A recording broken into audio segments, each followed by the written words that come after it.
isip ko'y gising, mga pangarap ko'y parang laging biting.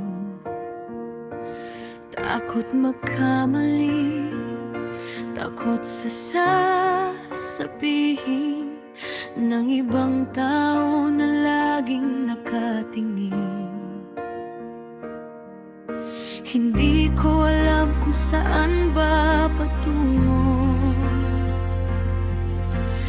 Bawat desisyon parang may bumabato. Pero bakit ba kapag ako'y sumusubok, biglang bumibigat ang mundong dala ko?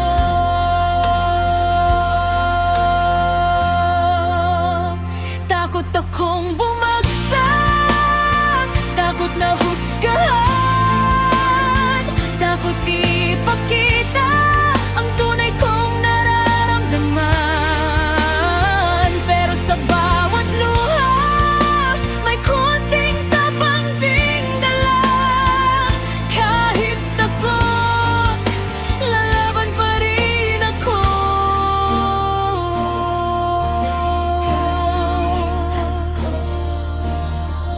Minsan gusto ko nang sumuko at itago na lang lahat ng ito.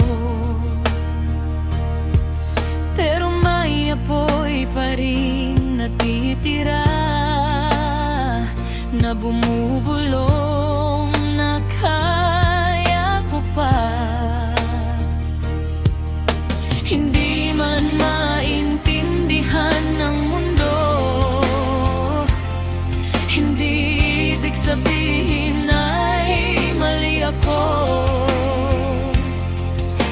Unti-unti kong matututunan na hindi lahat kailangan patunayan. At kung magkamali man ako, babawi at babangon ulit, dahil ang tunay na matapang hindi